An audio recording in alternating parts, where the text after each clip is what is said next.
Okey, hai, Assalamualaikum dan salam sejahtera semua. Jumpa lagi saya Hakim dari GCN Motor. Selamat datang ke GCN Motor, dunia motosikal anda. Okey, so hari ni Hakim nak review sebuah naked bike daripada Kawasaki, iaitu Kawasaki ERCN 650cc lah.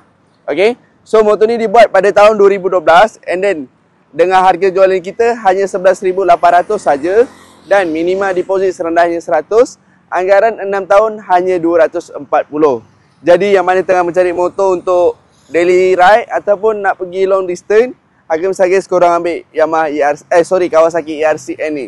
Okay, so far motor full standard and then kita tengok mileage daripada owner lama. Right, tak melengahkan masa, jom kita review sedikit untuk Kawasaki ERCN ni.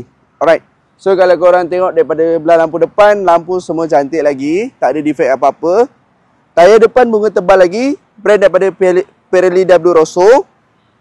Okay, bunga tayar ada lagi 80%. Untuk ERC ni dia tu inline and then disiap dengan body frame slider lah.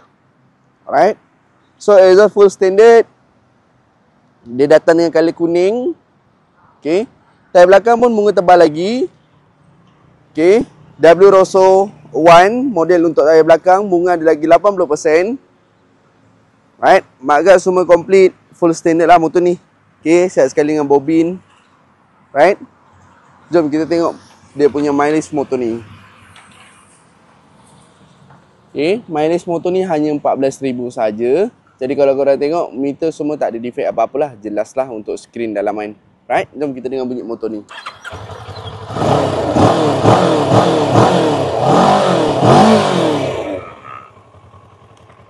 Okay, so Kawasaki ERCN 650 tahun 2012 dengan harga jualan kita hanya 11,800 dan minima deposit serendahnya 100, anggaran 6 tahun hanya 240.